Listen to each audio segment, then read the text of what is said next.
Welcome to the Therapist Uncut podcast, where off-the-clock therapists who happen to be friends share their uncensored thoughts about real life.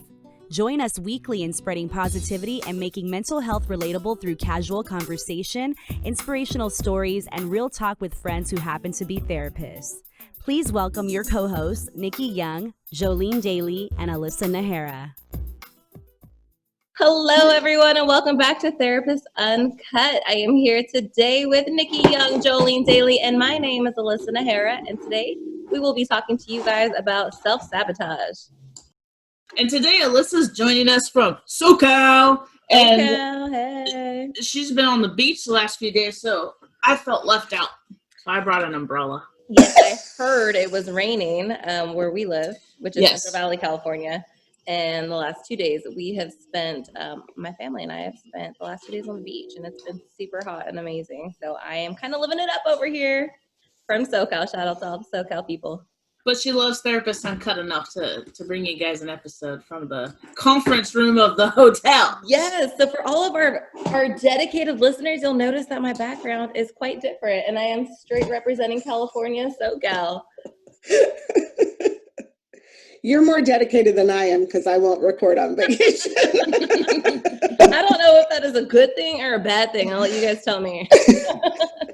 I'm still waiting for that road trip where we're going to load all the kids in one RV. I don't know who's going to drive yet. We're all going to load in the other one, and we can record live from the road. I think we need more listeners for that. If y'all can get your friends to jump on. Everybody join. 2021, we will do live recordings from the RV as we travel the nation. So please subscribe so I can go on a road trip. All right, back to business. What are we talking about today, y'all? Self-sabotage. Which is good because we've squirreled and kind of sabotaged the episode in the beginning. What is self-sabotage? Let's start out. Let's define it, because I think people use that word pretty loosely, and there's not always a thorough understanding of what's actually going on. It's kind of like one of those words where you say, can you define it? And as an adult, it's really hard to define a word, but as kids, they're like, it means this. So when you say define self-sabotage, I am actually struggling with defining it. Maybe Jolene can jump in. I think most people think it's an intentional prevention of doing something, causing yourself not to do something, whether it's from a behavior or a thought pattern. It's intentional or unintentional. It could be a learned behavior that you don't even realize you're doing. Not always conscious. Yeah. Undermining your ultimate end goals and values. And whether you're consciously undermining those or subconsciously engaging in some of those learned behaviors that Jolene's talking about, you're defeating your end goal. Right. And here are some common ways that we can self-sabotage. Procrastination, guilty. Self-medicating through alcohol, through substances, through food. Mm-hmm. Maintaining an ongoing pattern of unhealthy relationships. So if you are noticing that you are the person that is constantly picking the aggressive partner or the controlling partner, asking yourself where that is coming from, because we, as humans, we are comfortable with what we are familiar with, whether it is healthy or unhealthy. And again, we may or may not be aware of that. First, make sure that we are aware of it to decide what we want to do with it next. So if you are in a certain thought pattern or a behavioral pattern that is now kind of disrupting the overall well-being of your life, of your day-to-day life, either at work or at home or in relationships or with your kids, then this might be the episode for you today. And I think we have to start when talking about self-sabotage, and there's so many examples that we could probably go through in the episode just to kind of give a picture of what it looks like. And I know Alyssa started that, but when it comes to addressing self-sabotage, a lot of times we take a just get it done, just stop it approach, all right? But that's not going to ultimately be effective because, as Jolene has alluded to, it's serving a purpose. As us self-sabotaging is meeting some unmet need or fear of ours.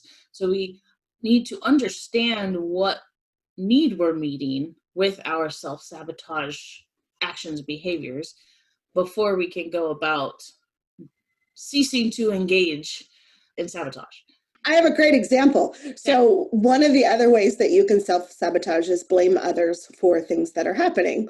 And so I'm going to squirrel slightly because I don't necessarily blame others. I'm pretty good about taking responsibility, owning things maybe a little too much sometimes. So I will blame sugar for me being a little more fluffy than I would like to be. I think I've actually witnessed that at some point. And sugar plays an amazing role, especially right now. So sugar is one way that we self-sabotage when we're attempting to lose weight or get healthy or just want to focus on eating properly, whatever the case may be. That's one aspect.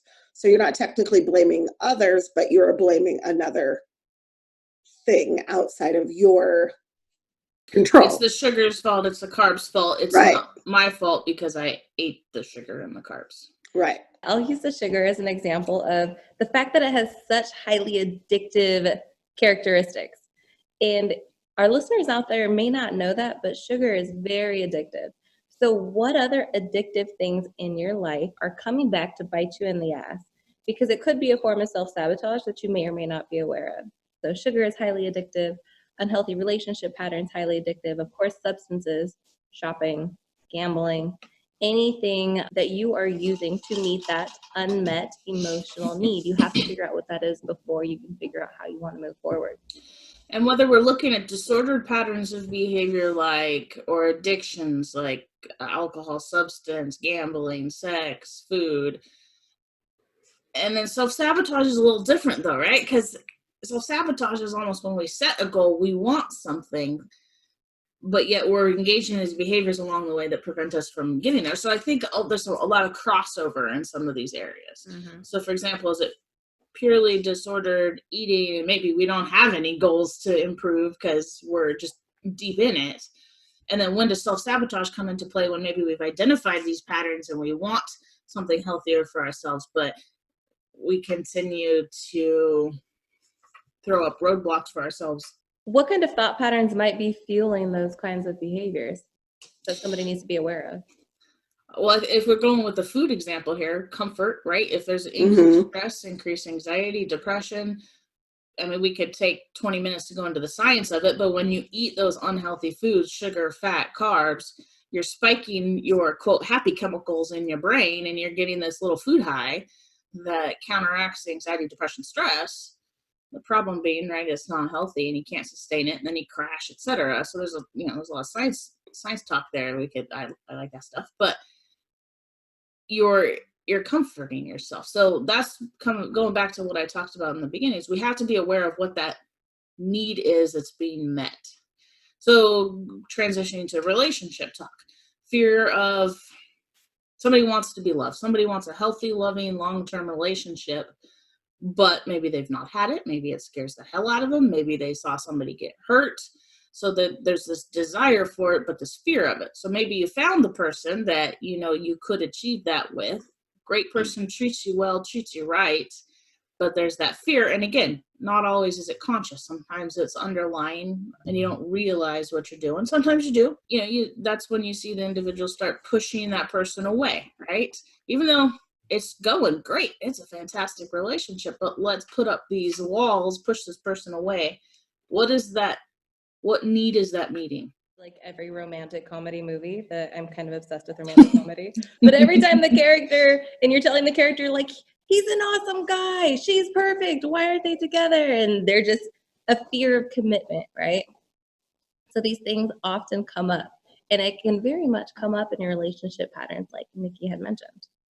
So you just identified it. Those walls somebody throws up, right? That pushing that other person away.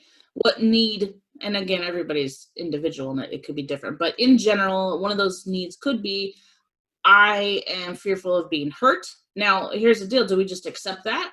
Or do we find other healthier, more effective behaviors to supplement or replace that not so helpful behavior. So instead of pushing the other person away that scares you so much, is there another way to protect yourself? Can you be vulnerable with that person? Can you share, hey, I'm terrified you're going to hurt me?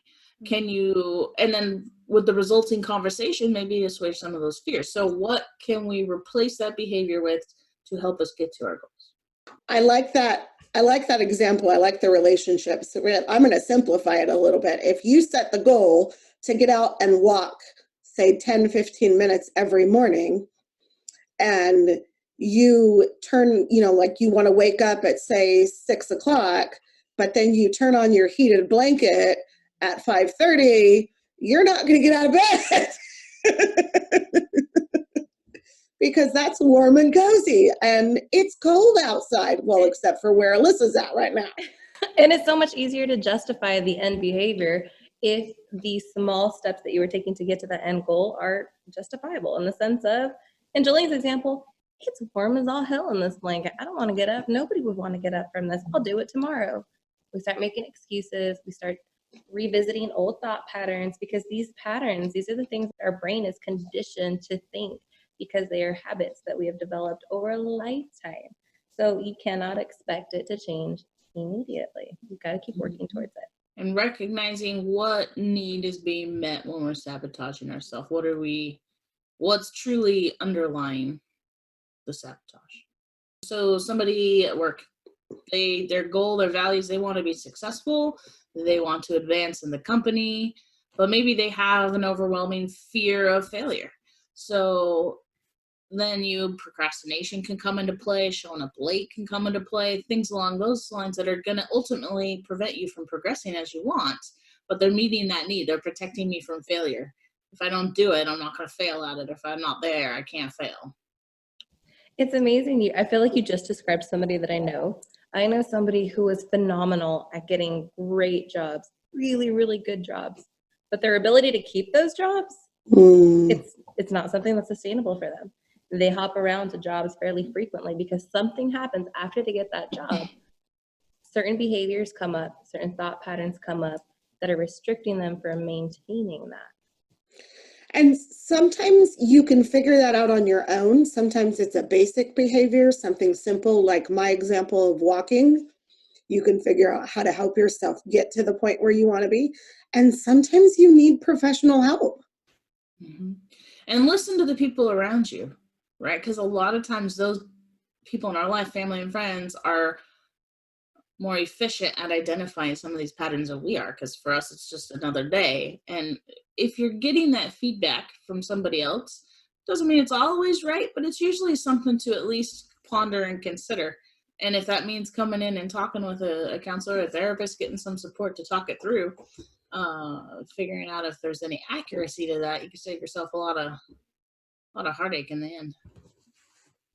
So if one of our listeners were a child of a parent who struggled with substance abuse, whether it's alcohol, gambling addiction, shopping, sex addiction, or maybe this was a child who was raised in something like the foster care system where there's a lot of instability and inconsistency, what kinds of behaviors might come up or show up as self-sabotaging behaviors as they enter into adulthood that they need to be aware of?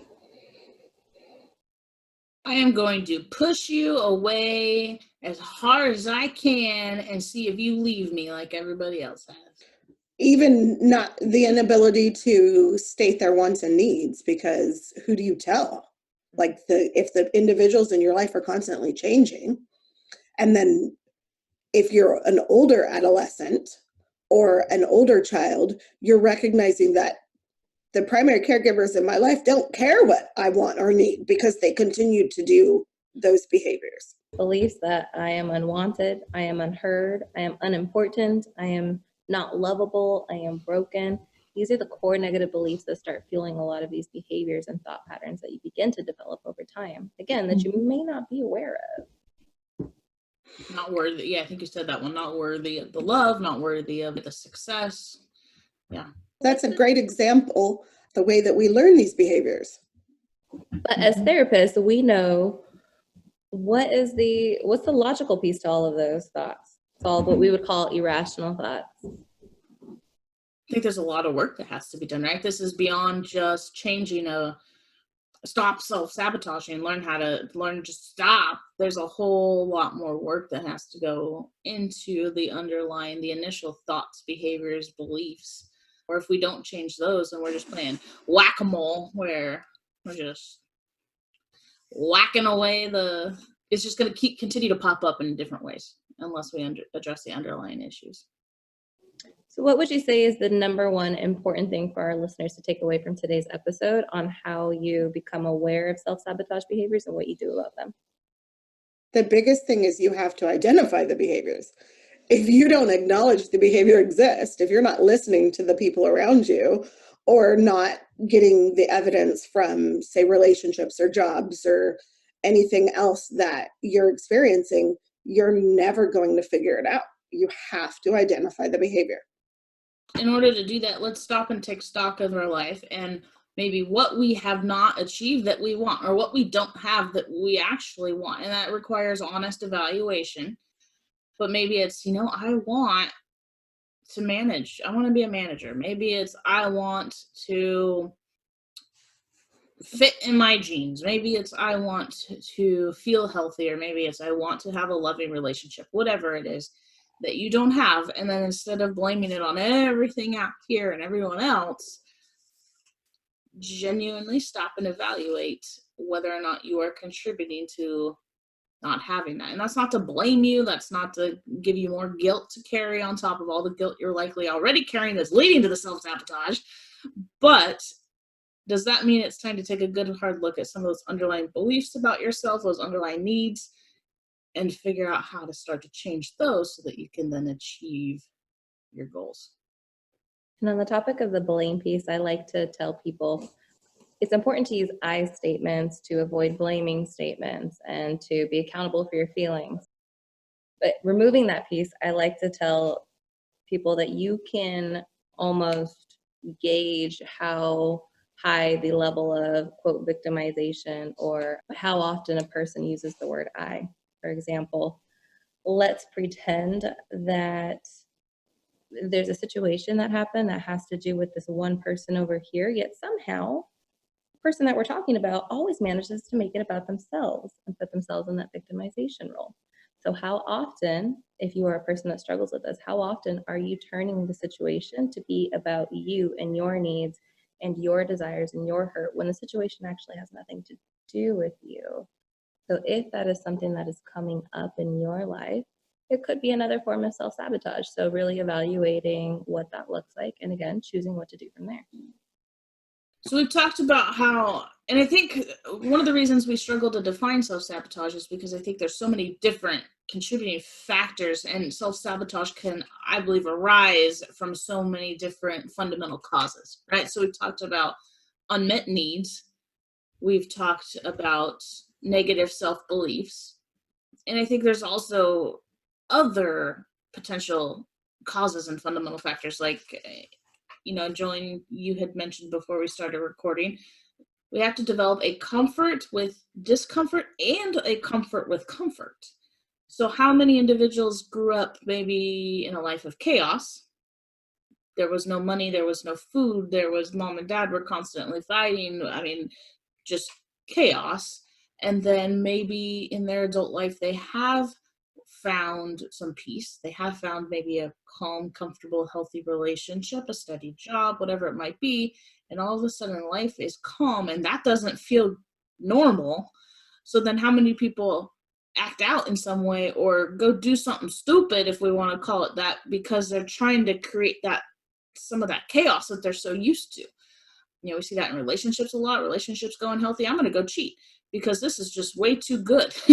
And if we hear it stated like that, it sounds ludicrous. But when you're in the moment, when you're the one experiencing that, it's not, because you've spent your whole life accustomed to one thing, and that's the only environment in which you know how to function.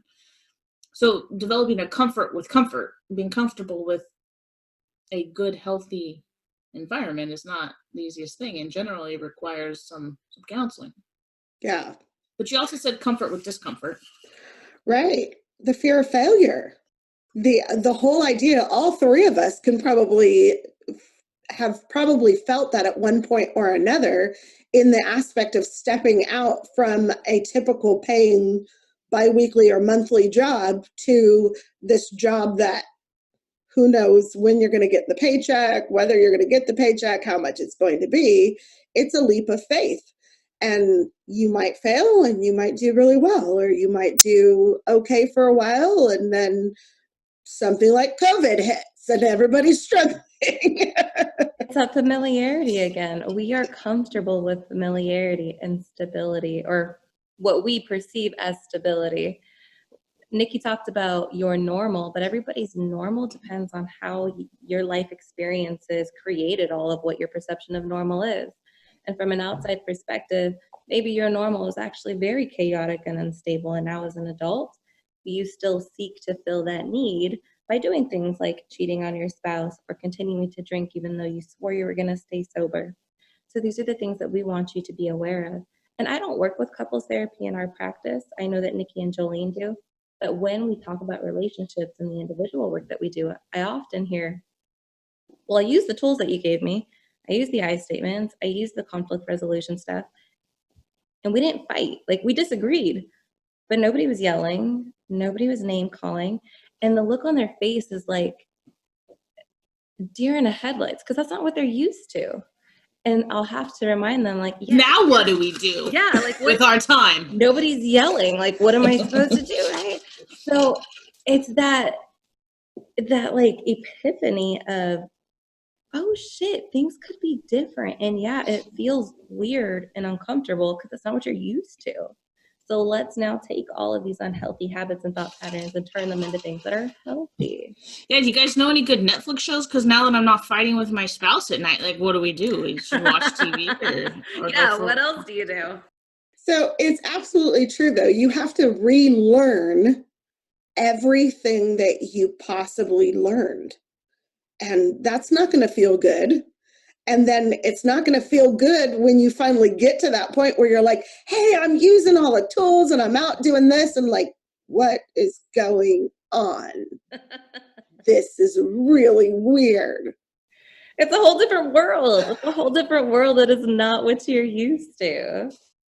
You guys, this is a squirrel moment, but it's this whole conversation. I have a new marketing strategy for my couples practice.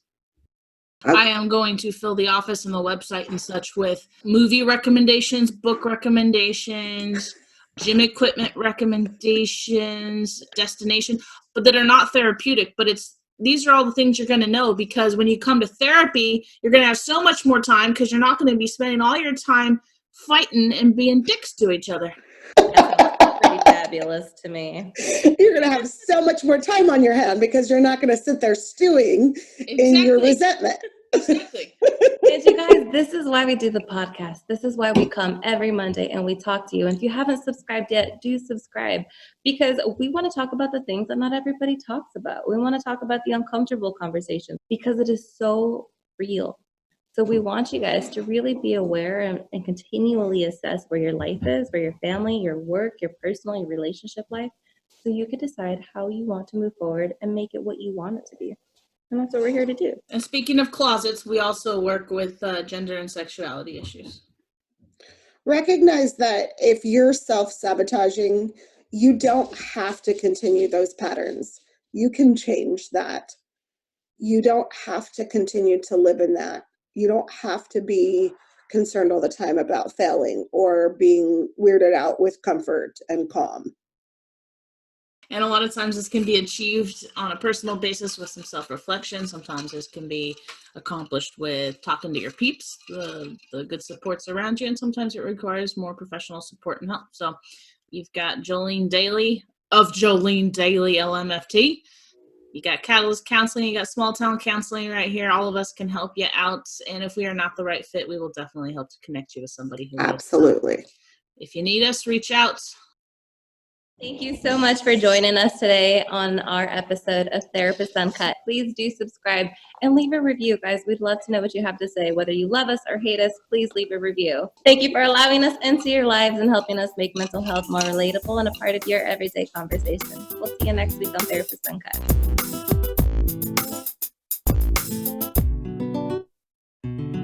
Thank you for joining Therapist Uncut, a production of AMP Smart Business.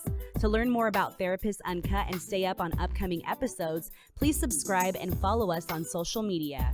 As a reminder, although the Therapist Uncut co-hosts are licensed therapists, they are not your therapists. This podcast is not intended to substitute professional mental health counseling.